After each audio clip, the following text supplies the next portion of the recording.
Réussir sa vie nécessite une sincérité profonde, une qualité de plus en plus rare dans nos contrées occidentales.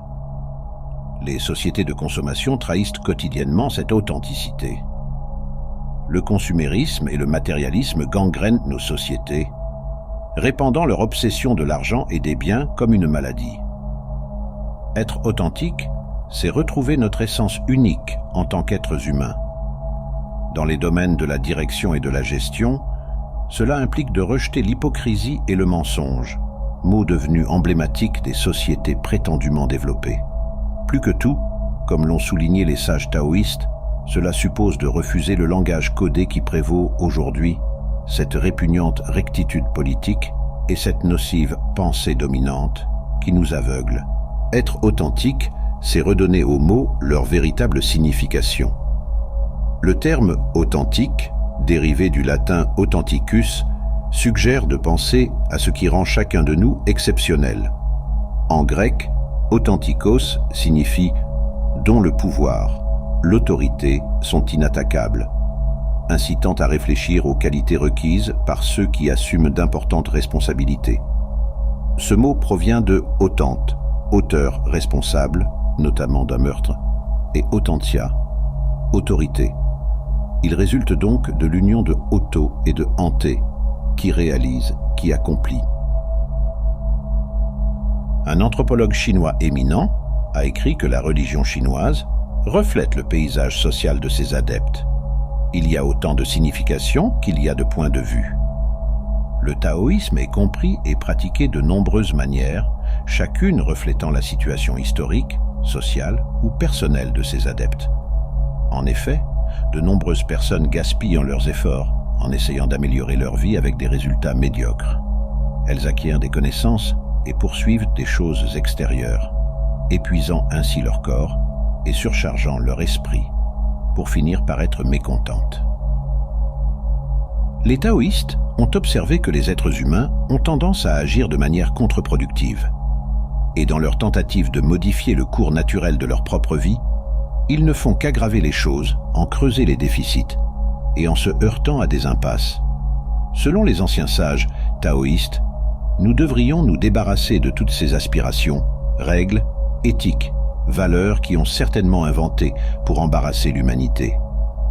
Pourquoi ? Parce que toutes ces idées fabriquées par l'homme ne font que nous éloigner davantage du flux naturel de la vie. Essayer de modifier ce que la nature a prévu, c'est comme nager à contre-courant. C'est épuisant et ne nous mène nulle part. Cette vidéo ne cherche pas à essayer de changer le monde, de conquérir le monde, mais vous propose une réflexion philosophique nouvelle à votre quotidien et vous permettre de sortir des sentiers battus de votre vie. On peut qualifier le taoïsme de l'autre voie. La notion du Dao, voie ou chemin, en tant qu'origine de toute création et de la force, insaisissable dans son essence mais observable dans ses manifestations, qui se trouve derrière les fonctionnements et les changements du monde naturel. Les premiers taoïstes enseignaient l'art de vivre et de survivre en se conformant à la voie naturelle des choses. Ils appelaient leur approche de l'action Wu Wei, littéralement non-action, une action modelée sur la nature. Ils voyaient dans le Dao et la nature la base d'une approche spirituelle de la vie. Croyant que c'était la réponse à la question brûlante de l'époque, quelle est la base d'un ordre social stable, unifié et durable?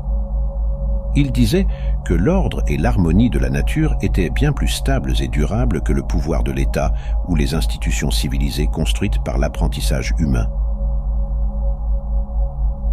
La vie humaine saine ne pouvait s'épanouir que conformément au Dao, nature, simplicité, une approche libre et facile de la vie. Il se retirerait peut-être dans un cadre campagnard ou montagnard pour communier avec la beauté naturelle. Il composerait ou réciterait des poèmes sur la nature ou peindrait une image de la scène, tentant de capturer les forces créatrices au centre de la vitalité de la nature.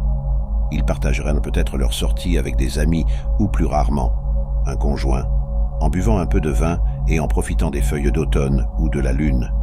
Si les idées et les images taoïstes ont inspiré aux Chinois l'amour de la nature et un retrait occasionnel des soucis du monde pour se reposer et guérir, elles ont également inspiré une intense affirmation de la vie. La vie physique, santé, bien-être, vitalité. Lao Tse a mis l'accent sur l'harmonie avec le Dao, une référence à quelque chose qui ne peut être nommé, afin d'atteindre l'équilibre dans la vie.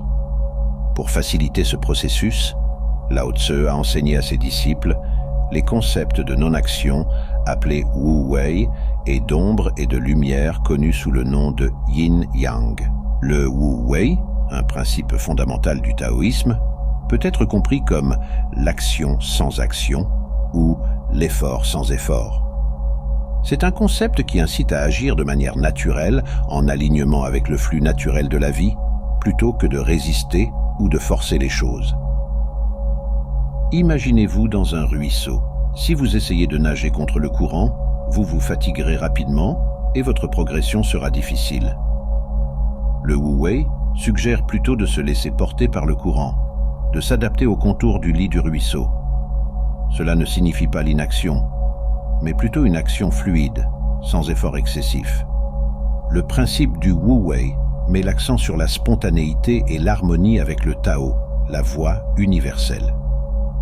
Plutôt que de planifier chaque étape de notre vie de manière rigide, le Wu Wei nous encourage à être réceptifs aux opportunités qui se présentent, à agir naturellement et à nous ajuster au fil du temps. Le principe de non-action signifiait qu'il fallait discerner le cours naturel des choses et coopérer avec ce mouvement. Ainsi, si une personne était douée pour confectionner des vêtements, elle ne devrait pas devenir cuisinière. Une analogie courante pour illustrer le Wu Wei est celle du jardinier qui cultive ses plantes.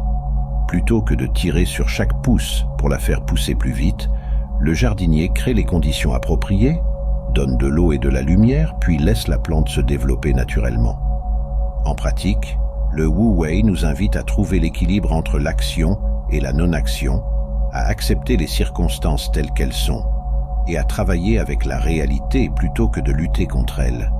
Il s'agit de reconnaître que parfois, en faisant moins d'efforts résistants, nous pouvons accomplir davantage, car nous sommes en harmonie avec le flux naturel de la vie. Le concept du yin et du yang trouve ses racines dans la philosophie chinoise ancienne et offre une perspective profonde sur la nature dualiste et interconnectée de l'univers. Le yin et le yang sont deux forces complémentaires qui, lorsqu'elles sont en équilibre, maintiennent l'harmonie cosmique. Le yin représente la force féminine, passive et réceptive. Il est associé à l'obscurité, à la lune, au froid et à la tranquillité. Le yang, d'autre part, incarne la force masculine, active et expansive. Il est lié à la lumière, au soleil, à la chaleur et au mouvement. Ensemble, le yin et le yang forment un cercle, chacun contenant une petite partie de l'autre, symbolisant l'idée que toute chose contient en elle-même le germe de son opposé. L'essence du yin et du yang réside dans leur interdépendance. Ils ne sont pas des forces opposées en conflit, mais plutôt des partenaires complémentaires. Le jour ne peut exister sans la nuit, et vice-versa. La dualité apparente entre le yin et le yang suggère une dynamique constante d'équilibre, de changement et de transformation. Ce concept trouve des applications dans de nombreux aspects de la pensée chinoise, de la médecine traditionnelle chinoise à la philosophie taoïste. Il enseigne que l'équilibre entre les forces opposées est essentiel pour maintenir l'harmonie dans toutes les choses de la vie. En comprenant et en respectant les cycles du yin et du yang, on peut atteindre un état de bien-être tant sur le plan physique que spirituel. C'est une représentation simple mais profonde de la complexité et de l'interconnexion inhérente à l'univers. Le concept du yin-yang a rappelé aux étudiants de Lao Tse de rechercher les forces d'équilibrage des opposés et d'apprendre à coopérer avec elles et à les incarner. Essayer de changer la nature est une quête futile, tout comme essayer de brouiller notre vision de la nature avec des constructions humaines. Au lieu d'ajouter à la connaissance, nous lâchons prise de la connaissance jusqu'à atteindre un point de quiétude intérieure. Ce n'est qu'alors que nous nous ouvrons au Tao.